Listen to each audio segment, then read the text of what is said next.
Hello everyone, welcome to our channel All for Literature. In today's video, we are going to do a comprehensive study of King Lear, a play by William Shakespeare. So let's get started. The complete title of King Lear is The Tragedy of King Lear. इसको usually short करके King Lear बोला जाता है. This is one of the tragedies, major tragedies of William Shakespeare. And जैसे कि हमने पिछली videos में भी देखा था कि मेजर ट्रेजेडीज कौन कौन सी हैं जिनको हम HOKM के एक्रोनिम से याद रख सकते हैं, जिसमें है Hamlet, Othello, King Lear and Macbeth. Moving on, कुछ बेसिक डिटेल्स जो इसके बारे में हमें पता होनी चाहिए वो है कि when was it composed. It was composed between 1603 and 1606 and इसकी कोई एग्जैक्ट डेट ऑफ परफॉर्मेंस नहीं पता है. Okay, moving on to the publication. King Lear 3 versions में पब्लिश हुआ था. फर्स्ट वर्जन 1608 में एक क्वार्टो एडिशन में हुआ था publish. The second version was 1619, फिर से एक क्वार्टो एडिशन में, एंड फाइनली 1623 में एक फर्स्ट फोलियो में एक एडिशन पब्लिश हुआ था. फर्स्ट फोलियो के बारे में हम जानते ही हैं कि this is collection of 36 plays of William Shakespeare, जिनको उनके कलीग्स जॉन हेमिंग्स और हेनरी कॉन्डल ने कलेक्ट करके फिर पब्लिश करवाया था. Moving on to the sources, what were the sources that Shakespeare used to write this play. Now the first and very important is Historia Regum Britanniae, जो कि the history of king of Britain है. It was written by Geoffrey of Monmouth and it is a fictitious historical account of British history. इसी British history में, जो कि एक fictitious account है, real account नहीं है, इसको सूडो हिस्टोरिकल भी बोला जाता है, इसमें लियर ऑफ ब्रिटेन का अकाउंट है. अब इसी लियर ऑफ ब्रिटेन के अकाउंट से शेक्सपियर ने अपना मेजर मटेरियल चूज किया है. Moving on, the second source is the chronicles of England, Scotland and Ireland by Ralph Holinshed. This source is an important one, क्योंकि शेक्सपियर ने अपने history place के लिए, जो कि इंग्लैंड की हिस्ट्री पे बेस्ड हैं, उनके लिए मोस्टली इस सोर्स का यूज़ किया है. So this is also an important one. Now next जो इम्पोर्टेंट सोर्स है वो जो किंग लियर में सब प्लॉट है, सब प्लॉट जो कि मेन प्लॉट के साथ साथ चलता है, जिसमें ग्लौसेस्टर, एडगर और एडमंड की कहानी को दिखाया गया है. ये सर फिलिप सिडनी की आर्केडिया से लिया गया है, क्योंकि आर्केडिया में भी सिमिलरली एक ब्लाइंड किंग है जिसके 2 बेटे हैं, जो कि ग्लौसेस्टर, एडगर और एडमंड की कहानी से मिलता जुलता है. There is also a common element between Edmund Spenser's Faerie Queene और द किंग लियर. अब फेरी क्वीन में भी एक कैरेक्टर है नेम्ड कॉर्डेलिया, जो कि फांसी लगने से मरती है. वैसे ही सिमिलरली किंग लियर में भी होता है. दीज वर द सोर्सेस जिनसे इंस्पायर होकर शेक्सपियर ने किंग लियर लिखा था. Now moving on to the characters. अब हम देखेंगे कि जो प्ले के इम्पोर्टेंट कैरेक्टर्स हैं वो कौन कौन हैं. ओके, सेंट्रल कैरेक्टर जो कि द टिटुलर कैरेक्टर भी बोलते हैं जिसको, वो है किंग लियर, जो कि एक एजिंग किंग है ऑफ ब्रिटेन. ये इंपॉर्टेंट पॉइंट है. किंग लियर कहाँ के किंग हैं? King Lear is the king of Britain. अब king Lear because he is aging, so he decides to divide his kingdom amongst his 3 daughters. अब हम देखेंगे नेक्स्ट कैरेक्टर्स में है गॉनरिल. गॉनरिल जो है वो है किंग लियर की एल्डेस्ट डॉटर, और Goneril is married to Duke of Albany, जिनको प्ले में एल्बनी करके भी रेफर किया जाएगा. एंड ऑसवॉल्ड है एक कैरेक्टर जो कि गॉनरिल के स्टूवर्ड है, उनके सर्वेंट है. ठीक है. अब किंग लियर की सेकेंड डॉटर है रीगन, जो कि मिडिल चाइल्ड है, and she is married to Duke of Cornwall, जिनको प्ले में मोस्टली कॉर्नवॉल करके भी रेफर किया जाएगा. ठीक है. Okay, moving on. अब नेक्स्ट कैरेक्टर है हमारे पास अर्ल ऑफ केंट, जो कि किंग लियर के बहुत लॉयल हैं, एंड इन द प्ले वो कायज के डिस्गाइज में भी आते हैं टू सर्व किंग लियर. वो हम प्लॉट में देखेंगे कि वो क्यों ये डिस्गाइज लेते हैं. And then there is full, जो कि किंग लियर के साथ होता है एंड तक. एंड देन जो सब प्लॉट के कैरेक्टर्स आएंगे वो हैं जिनमें है अर्ल ऑफ ग्लॉसेस्टर, जिनको हम ग्लॉसेस्टर करके रेफर करेंगे। अब नेक्स्ट कैरेक्टर हैं एडगर, जो ग्लॉसेस्टर के बेटे हैं और वो उनके लिजिटिमेट चाइल्ड हैं। And during the play Edgar poor Tom के गाइस में भी घूम रहे होते हैं। अब ये भी हम प्लॉट में देखेंगे कि वो ऐसा क्यों करते हैं। इनको बेडलैम बैगर भी बोला जाता है या फिर टॉम ओ बेडलैम के नाम से बोला जाता है। एंड देन दूसरे कैरेक्टर हैं एडमंड, जो कि इलिजिटिमेट सन है ग्लॉसेस्टर के। एंड ये जो कैरेक्टर हैं ये pretends to be in love with Regan and Goneril, ताकि वो अपने जो इवल मकसद हैं उनमें कामयाब हो सकें। ओके, एंड फाइनली हमारे पास हैं कॉर्डेलिया। कॉर्डेलिया जो है वो किंग लियर की यंगेस्ट डॉटर है। अब ये यंगेस्ट डॉटर है जो कि एक बहुत इंपॉर्टेंट रोल प्ले करती हैं प्ले में। एंड इनकी शादी जो है किंग ऑफ फ्रांस से होती है, जो पहले एज शूटर आए होते हैं, बाद में उनके हस्बैंड बन जाते हैं। Okay, these were the characters of King लियर। और यहाँ पे एक इम्पॉर्टेंट पॉइंट ये भी है कि एडगर को बेडलैम बैगर जो नाम दिया गया है ये एक्चुअल में एक रेफरेंस है टू बेथलहेम रॉयल हॉस्पिटल, जो कि शेक्सपियर के टाइम पे एक प्राइमरी इंस्टीट्यूट था फॉर द मेंटली इंसेन। तो इस हॉस्पिटल को कॉमनली बेडलैम के नाम से जाना जाता था। इसीलिए जब टॉम एक ऐसा डिस्गाइज लेते हैं जिसमें वो खुद को मेंटली इल दिखाते हैं, तो इस डिस्गाइज को नाम दिया गया है Bedlam beggar. It's just a reference. Moving on to the critical responses. ये कुछ क्रिटिकल रिस्पॉन्सेस देखेंगे हम जो प्ले के लिए आए थे, जिसमें से जो फर्स्ट है ये एक्चुअल में क्रिटिकल रिस्पॉन्स नहीं है, बट एक एडेप्टेशन थी शेक्सपियर के इस प्ले की। नाहुम तेत जो राइटर हैं उन्होंने अपने the history of King Lear करके 1681 में एक प्ले लिखा था, which was an adaptation of King Lear, but इसमें कुछ चेंजेस थी। चेंजेस क्या थी? A happy ending. And this play was much popular in theatres for many years to come. अब ऐसा होता क्यों है? इसका रीज़न ये था due to the changing social and political climate of England. इस वर्जन के बारे में हेरोल्ड ब्लूम ने कहा था कि this version was used for the stage for almost 150 years until Edmund Kean reinstated the original tragic end in 1823। तो 1681 से लेके 1823 ऑलमोस्ट 150 ईयर्स तक द हिस्ट्री ऑफ किंग लियर जो नाहुम तेत का वर्जन था उसको यूज़ किया जाता था स्टेज अडेप्टेशंस के लिए because of its happy ending. अब एडमंड कीन जो है वो एक शेक्सपियरियन एक्टर हैं, ये हम किसी और वीडियो में डिस्कस करेंगे, ठीक है। Moving on, Charles lamb in the tragedies of Shakespeare जो 1811 में पब्लिश हुआ था, उसमें कहते हैं अबाउट किंग लियर कि the play is essentially impossible to be represented on stage. This is very important क्योंकि चार्ल्स लैम्ब को one of the first critics माना जाता है जिन्होंने शेक्सपियर के प्लेस के लिए ये कहा था कि are meant to be read rather than to be represented on stage.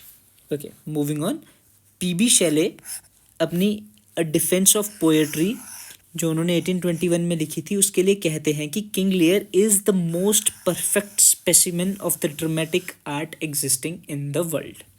Okay, ये कुछ क्रिटिकल रिस्पॉन्सेज थे।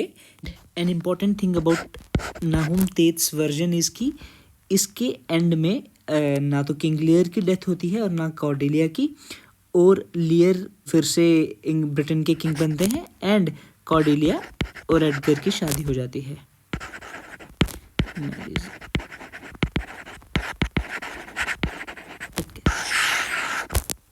This is how Nahum Tate provided a happy ending to the play. Moving on. एक इम्पॉर्टेंट चीज़ हमें ये भी याद रखनी है कि विलियम शेक्सपियर की जितनी भी इम्पॉर्टेंट ट्रेजेडीज़ हैं उन सब में, जो कि HOKM है, उन सब में कोई ना कोई एक कैरेक्टर फ्लॉ होता है जिसकी वजह से जो मेन कैरेक्टर है उसकी लाइफ में वो ट्रेजेडी होती है। अब जैसे हेमलेट में हमने देखा था कि उसका ट्रेजिक फ्लॉ था इनडिसाइसिवनेस, वैसे ही ओथेलो में था एक्सेसिव जेलेसी, वैसे ही किंग लियर जो है, किंग लियर का ट्रेजिक फ्लॉ है error in judgement, and Macbeth का ट्रेजिक फ्लॉ है ओवर एम्बिशियसनेस। तो आपको ये चीज़ भी याद रखनी है कि किंग लियर का ट्रेजिक फ्लॉ है एरर इन जजमेंट। ये भी एक इम्पॉर्टेंट पॉइंट है। Okay, moving on. अब हम किंग लियर की एक ब्रीफ सी समरी पढ़ेंगे and will try to understand कि पूरे प्ले में क्या होता है। Let's see. अब एक्ट 1 में क्या होता है। सबसे पहले हमें बताया जाता है कि ग्लाउसेस्टर जो है वो अपने इलिजिटिमेट सन जो है एडमंड, उनको केंट से इंट्रोड्यूस करवाते हैं। साथ ही में दिखाते हैं कि किंग लियर अब जो थोड़े एज्ड हो चुके हैं एंड अब वो रिटायरमेंट चाहते हैं from his duties as monarch. अब डिसाइड करते हैं कि वो अपने जो भी किंगडम है उसको अपनी तीनों बेटियों में डिवाइड कर देंगे। एंड ये जो डिवीजन है वो इस बेसिस पे होगा कि वो सबसे बड़ा शेयर, द लार्जेस्ट शेयर उसको मिलेगा, the one who loves him the most. वो अपनी तीनों बेटियों को पूछेंगे, उन तीनों में से जो बोलेगी कि वो उनको सबसे ज़्यादा प्यार करती है, उस हिसाब से वो अपने किंगडम की डिवीजन करेंगे। अब जो उनकी सबसे बड़ी बेटी है गॉनरिल, वो कहती है, वो सबसे पहले बोलती है and she declares her love for her father in fulsome terms. बहुत बढ़ा चढ़ा कर कहती है कि मैं आपसे कितना प्यार करती हूँ। अब उनकी इस फ्लैटरी से खुश होकर लियर गॉनरिल को उनका शेयर दे देते हैं जैसे ही वो अपनी बात ख़त्म करते हैं। अब बिना रीगन और कॉर्डेलिया की बात सुने ही वो सबसे पहले उनको शेयर दे देते हैं। इसके बाद रीगन की बारी आती है जो उनकी सेकंड डॉटर है एंड वो भी बढ़ा चढ़ा कर अपने पापा की तारीफ करती है, जिसकी वजह से उसको भी अपना शेयर मिल जाता है जैसे ही वो बोलना ख़त्म करती हैं। बट अब होता क्या है कि अब आती है youngest daughter, youngest and most favourite daughter Cordelia की बारी। अब फाइनली आती है कॉर्डेलिया की टर्न, जो कि किंग लियर की youngest and his most favourite daughter है।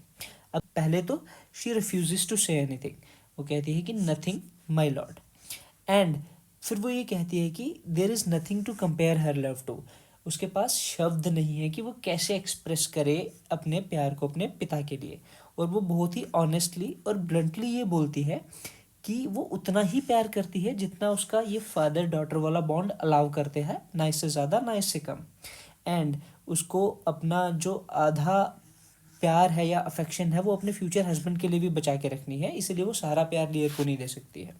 ये सुन के लियर को बहुत ज़्यादा गुस्सा आ जाता है एंड वो कॉर्डेलिया को डिसइनहेरिट करते हैं। इम्पॉर्टेंट यहाँ पे ये याद रखना है कि यहीं पे इनका एरर ऑफ जजमेंट, जो ट्रेजिक फ्लॉ है लियर का, वो दिखेगा हमें। और वो जो अपना बचा किंगडम है वो इक्वली बड़ी बेटियों में, जो कि गॉनरिल और रीगन है, उनमें डिवाइड कर देती हैं। अब ये सब अर्ल ऑफ ग्लाउसेस्टर और अर्ल ऑफ केंट देख रहे होते हैं और वो किंग लियर के लॉयल्स हैं। अब उनको ये चीज़ समझ आती है कि वह dividing his realm, King Lear ने अगर गॉनरिल और रीगन को अपना पूरा रेल्म दे दिया है, इसका मतलब उसने उनके हस्बैंड्स को वो रेल्म दे दिया है। ड्यूक ऑफ एल्बनी और ड्यूक ऑफ कॉर्नवॉल को आधा आधा अपना राज्य बांट दिया है। अब ये देख के और कॉर्डेलिया को बेइज्जत होता हुआ देख के केंट बोलते हैं, ऑब्जेक्ट करते हैं लियर की इस हरकत पे। बट लियर उन पे भी गुस्सा हो जाते हैं एंड उनको भी बैनिश कर देते हैं फ्रॉम द कंट्री। अब इसके बाद लियर क्या करते हैं, ड्यूक ऑफ बर्गंडी और किंग ऑफ फ्रांस, जो कि कॉर्डेलिया के लिए एज सूटर्स आए थे, उनको सम्मन करते हैं और बोलते हैं कि अब बताओ आप में से कौन कॉर्डेलिया से शादी करना चाहता है, जो कि अब बिना किसी डोरी के आने वाली हैं और कोई भी उनके पास किंगडम का शेयर नहीं होगा। ये सुनते ही ड्यूक ऑफ बर्गंडी अपना ऑफर विड्रॉ कर लेते हैं, क्योंकि अब उनको उससे कोई फ़ायदा नहीं मिल रहा था। बट किंग ऑफ फ्रांस जो है वो कॉर्डेलिया की ऑनेस्टी से इम्प्रेस होते हैं और उनसे शादी कर लेते हैं बिना किसी डोरी के। और किंग ऑफ फ्रांस जो है वो ये देख के थोड़ा शॉक भी होते हैं कि लियर थोड़ी देर पहले ही कॉर्डेलिया की इतनी ज़्यादा तारीफ भी कर रहे थे और इतना ज़्यादा फेवरेट भी बोल रहे थे इसको, तो अब अचानक से ये क्या हो गया। इसके बाद लियर अनाउंस करते हैं, वो बोलते हैं कि वो ऑल्टरनेटिवली रहेंगे गॉनरिल और रीगन के साथ। अब उन्होंने जब अपना किंगडम दोनों में बांट दिया है तो वो कहते हैं वो कुछ देर गॉनरिल के साथ रहेंगे, कुछ दिन रीगन के साथ रहेंगे। अब वो अपने साथ एक 100 नाइट्स का रेटिन्यू, एक ग्रुप रखते हैं जो उनकी डॉटर्स को सपोर्ट करना होगा। अब कॉर्डेलिया किंग ऑफ फ्रांस के साथ चली जाती है एंड गॉनरिल और रीगन, अब इसके बाद हमें दिखाया जाता है गॉनरिल और रीगन जो है वो प्राइवेटली बात करती हैं और रिवील करती हैं कि जो उनका डिक्लेरेशन ऑफ लव अपने पापा के लिए था वो बिल्कुल झूठ था एंड लियर को वो एक बूढ़ा फुलिश मैन समझती हैं। अब यहाँ पे फिर से दिखाया जाता है कि कैसे लियर का एरर ऑफ जजमेंट आगे जाके उनके लिए मुश्किल पैदा करने वाला है, उनके लिए ट्रैजिक होने वाला है। अब नेक्स्ट में हमें पता चलता है ग्लाउसेस्टर के जो सन है एडमंड, जो उनके इलिजिटिमेट सन है, वो अपने इस इलिजिटिमेट स्टेटस को कुछ पसंद नहीं करते हैं, ही रिजेंट्स इट एंड इस वजह से वो प्लॉट करते हैं to dispose of his legitimate older half brother Edgar. Edgar जो कि ग्लॉसेस्टर के लिजिटिमेट चाइल्ड है, उनको वो डिस्पोज करने की कोशिश में लगे हैं ताकि उनको हटा के वो खुद लिजिटिमेट हेयर बन जाए ग्लॉसेस्टर के। वो अपने पापा ग्लॉसेस्टर को ट्रिक करते हैं विद अ फोर्ज्ड लेटर। वो एक लेटर फोर्ज करते हैं जिससे ग्लॉसेस्टर को ऐसा लगता है कि एडगर जो है वो उनकी एस्टेट को हथियाना चाहते हैं। और इसी के साथ हमें बताया जाता है कि जो अर्ल ऑफ केंट हैं वो एक डिस्गाइज लेते हैं कायस का और फिर से लियर की सेवा में आ जाते हैं क्योंकि वो लियर के बहुत लॉयल दिखाए गए हैं। और एल्बनी और गॉनड्रिल के घर पे हमें ये दिखाया गया है कि लियर और केंट जो है वो ऑसवॉल्ड, जो कि हमने कैरेक्टर्स में पढ़ा था गॉनड्रिल के स्टूवर्ड हैं, उनके साथ झगड़ रहे होते हैं। लियर को अब ये चीज़ पता चलती है कि गॉनड्रिल के पास पूरी पावर चली गई है क्योंकि उन्होंने पूरा राज्य तो उसको दे दिया है, तो पावर मिलते ही she has no respect for him. अब वो लियर को ऑर्डर करती है कि जो आपके पास ये 100 नाइट्स का जो रेटिन्यू है इसको प्लीज़ रिड्यूस करो। अब ये सुन के लियर को गुस्सा आता है और वो गॉनड्रिल का घर छोड़ के रीगन के घर की तरफ चल पड़ते हैं। फिर हमें बताया जाता है कि ये सब देखने के बाद फूल कैसे लियर को रेप्रोच करते हैं, कि मतलब ब्लेम करते हैं कि ये आपकी फुलिशनेस थी जिसमें आपने रेगन और गॉनड्रिल को सब दे दिया है। और वो ये भी कहता है फूल कि रेगन भी तुम्हें सेम इसी तरह ट्रीट करने वाली है। Okay, moving on to act 2। Edmund को क्यूरन जो कि एक कोर्टियर है उससे पता लगता है कि there is likely to be a war between Albany and Cornwall, और ये भी पता चलता है कि रीगन और कॉर्नवॉल जो हैं वो ग्लॉसेस्टर के घर पे आने वाले हैं उस शाम को। अब इस चीज़ का फ़ायदा उठा के, जब उसको पता है कि ड्यूक और रीगन आने वाले हैं, इस चीज़ का फ़ायदा उठा के एडमंड एक अटैक फेक करते हैं जिसमें वो कहते हैं कि एडगर ने उन्हें तलवार से घायल कर दिया है, जो कि एडमंड ने खुद की ही तलवार से खुद को किया होता है। ये देखने के बाद ग्लॉसेस्टर को बहुत ज़्यादा आश्चर्य होता है और वो एडगर जो कि उनके लिजिटिमेट चाइल्ड है उनको डिसइनहेरिट करते हैं और ये भी प्रोक्लेम कर देते हैं कि वो अब एक आउटलॉ हैं। अब इसी बीच लियर का मैसेज लेके केंट जो है वो रीगन के पास आ रहा होता है, तो उसको रास्ते में फिर से ऑसवॉल्ड जो कि गॉनरिल का स्टूवर्ड है वो दिख जाता है ग्लॉसेस्टर के घर के बाहर ही। अब यहाँ पे फिर से वो दोनों लड़ने लगते हैं और इस वजह से रीगन और उनके हस्बैंड जो कॉर्नवॉल हैं वो केंट को पनिश करते हैं by putting him in stocks. अब जब लियर आते हैं तो सबसे पहले उनको यही देख के बहुत गुस्सा आता है और इस चीज़ को ऑब्जेक्ट करते हैं कि उन्होंने केंट का इस तरह से मिसट्रीटमेंट क्यों किया है। लेकिन रीगन बिल्कुल गॉनरिल की तरह ही अपने फादर के साथ बिहेव करती है और ये देख के लियर को और भी गुस्सा आता है, बट इस पॉइंट पे अब वो बिल्कुल ही पावरलेस है, इम्पोर्टेंट है, वो कुछ नहीं कर सकते हैं। अब गॉनरिल भी वहाँ आ जाती है और वो भी रीगन के आर्गूमेंट को सपोर्ट करती है। अब अपनी बेटियों का ये अनग्रेटफुलनेस देख के लियर बिल्कुल ही मैडनेस की वर्ज पे होते हैं और इस मैडनेस की वर्ज पे वो एक बाहर बड़ा तूफान आ रहा होता है उसी में निकल पड़ते हैं और उनके साथ साथ फूल भी चला जाता है जो उनको मॉक कर रहा होता है। नो, एक्ट 3 में हम देखेंगे। अब एक्ट 3 में क्या होता है, केंट भी क्या करता है, लियर को प्रोटेक्ट करने के लिए उनको फॉलो करता है। ग्लॉसेस्टर प्रोटेस्ट करता है इस तरह से जिस तरह से लियर को मिसट्रीट किया रीगन और कॉर्नवॉल ने, ग्लॉसेस्टर उसका प्रोटेस्ट करता है। अब लियर का वो जो ग्रुप था ऑफ 100 नाइट्स वो डिसॉल्व हो गया है एंड द ओनली कंपेनियन जो उसके साथ है वो है फूल और केंट। अब घूमते घूमते वो तूफान में एडगर के पास पहुंच जाते हैं। एडगर जो कि एक डिस्गाइज लेके एक मैडमैन के डिस्गाइज में है, जिसका नाम है टॉम ओ बेडलैम, जो कि हमने कैरेक्टर्स में पढ़ा था। अब जब लियर इनसे मिलता है, एडगर क्या करता है कि वो बड़बड़ाता रहता है पागलपन में, जबकि लियर क्या करता है, अपनी बेटियों को बार बार डिनाउंस कर रहे होते हैं। अब केंट क्या करते हैं, इन सबको एक किसी शेल्टर की तरफ लेके जाते हैं, क्योंकि बाहर बहुत तूफान आ रहा होता है। अब केंट बताते हैं कि फ्रेंच आर्मी आ गई है ब्रिटेन में, ताकि वो लियर को फिर से अपना जो एज किंग रीइंस्टेट कर पाए। अब वो इस जेंटलमैन जिसको ये चीज़ बताते हैं, उसको वो कॉर्डेलिया के पास भेजते हैं विद अ मैसेज, और वो खुद फिर से किंग लियर की तलाश में निकल पड़ते हैं, जो वापस बाहर निकल गए होते हैं। अब इसी दौरान क्या होता है कि एडमंड को पता चलता है कि जो ग्लॉसेस्टर हैं, जो उनके पिता हैं, उनको पता है कि फ्रांस इन्वेड करने वाला था ये ब्रिटेन को, और ये पता लगते ही वो अपने पिता ग्लॉसेस्टर को धोखा दे देते हैं और कॉर्नवॉल और रीगन को बता देते हैं कि ग्लॉसेस्टर ने एक तरह से धोखा दिया है, उनको ये चीज़ पता थी और आप लोगों को बताया नहीं गया। जैसे ही एडमंड गॉन्ड्रिल के साथ एल्बनी के पास जाते हैं इस इन्वेजन के लिए वार्न करने के लिए, ग्लॉसेस्टर को अरेस्ट कर लेते हैं रीगन और कॉर्नवॉल, और Regan and Cornwall as a punishment उनकी आंखें निकाल देते हैं, गॉज आउट ग्लॉसेस्टर्स आइज।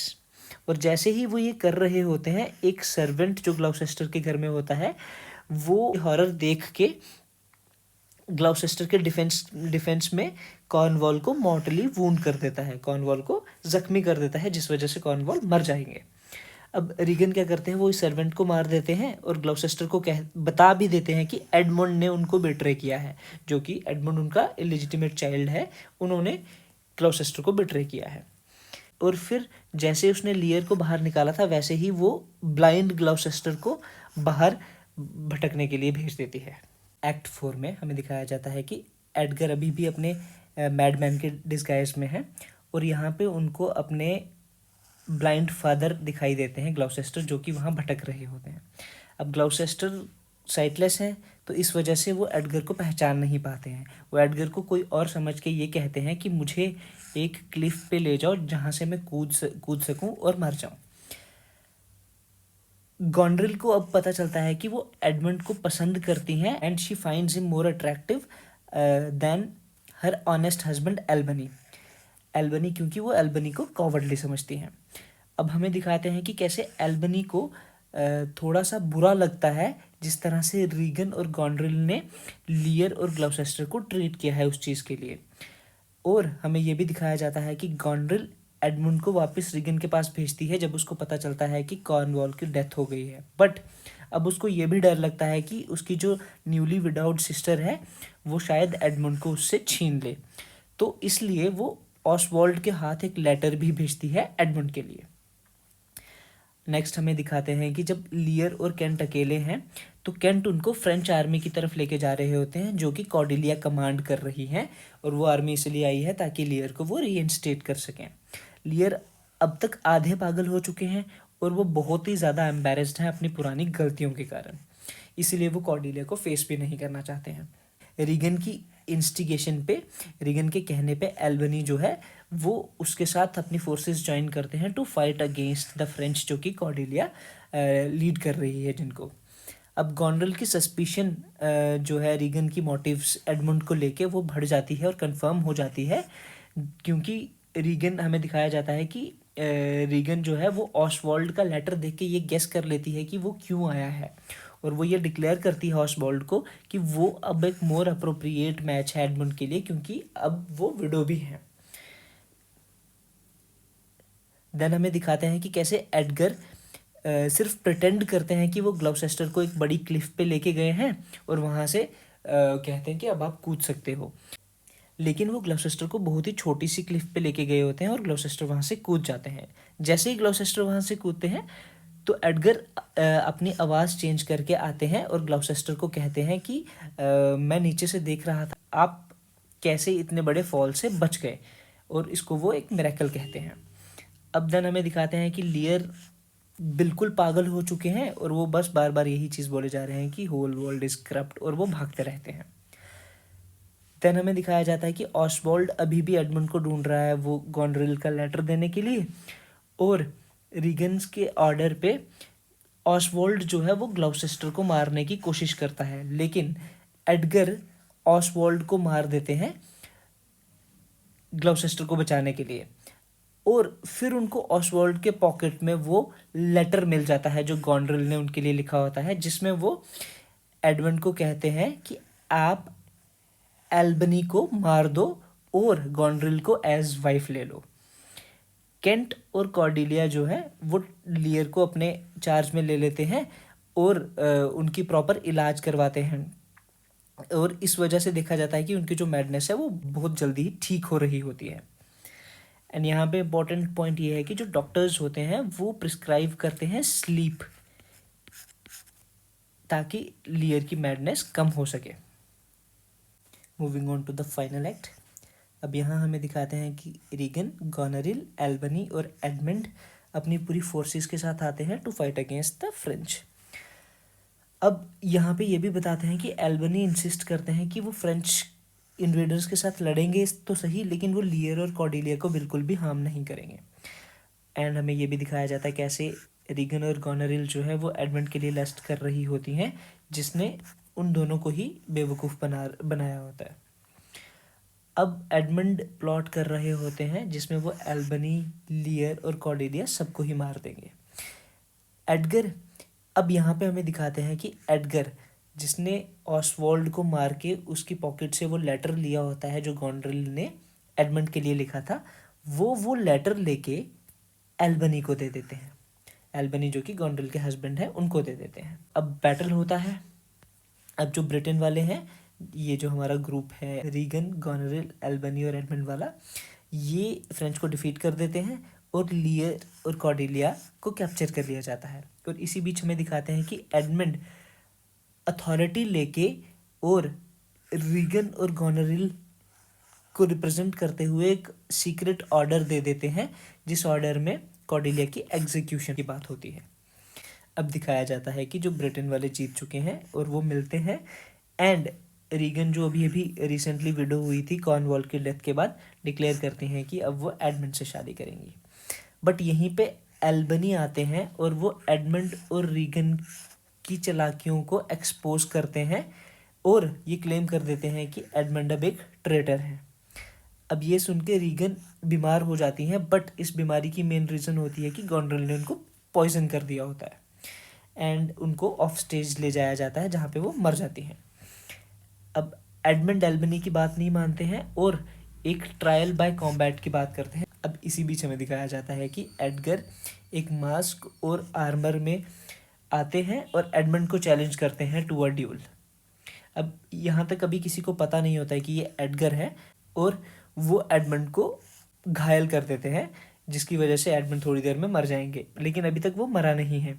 इस बीच हमें दिखाते हैं कि एल्बनी गॉनरिल को कन्फ्रंट करता है विद द लेटर जो उसने ऑसवाल्ड को दिया था एडमंड के लिए, जिसमें ये लिखा था कि एडमंड एल्बनी को मार दे। अब ये देख के गॉनरिल गुस्से और शर्म में वहाँ से भाग जाती हैं। अब फाइनली एडगर ये रिवील करते हैं कि जब उन्होंने ग्लाउसेस्टर अपने पापा को बताया कि वो एडगर है, तो वो इतने ज़्यादा खुश हो गए ये जान के कि एडगर जिंदा है, कि उस शॉक की वजह से वो मर जाते हैं। अब ये भी हमें दिखाते हैं कि ऑफ स्टेज गॉनरिल को जब पता चलता है कि अब उसके प्लान्स सारे ख़राब हो चुके हैं, तो वो सुसाइड कमिट कर लेती हैं। अब एडमंड मरते हुए ये डिसाइड करते हैं और ये कहते भी हैं कि ये उनकी कैरेक्टर के अगेंस्ट है, बट वो ट्राई करेंगे कि वो लियर और कॉर्डेलिया को बचा पाए। लेकिन ये कन्फेशन थोड़ा लेट हो जाता है, क्योंकि जब तक एल्बनी अपने आदमियों को भेजते हैं लियर और कॉर्डेलिया को बचाने के लिए, तो हमें दिखाया जाता है कि लियर जो है वो कॉर्डेलिया के डेड बॉडी को अपने आर्म्स में उठा के आ रहे होते हैं। उन्होंने कॉर्डेलिया के एग्जीक्यूशनर को मार दिया होता है।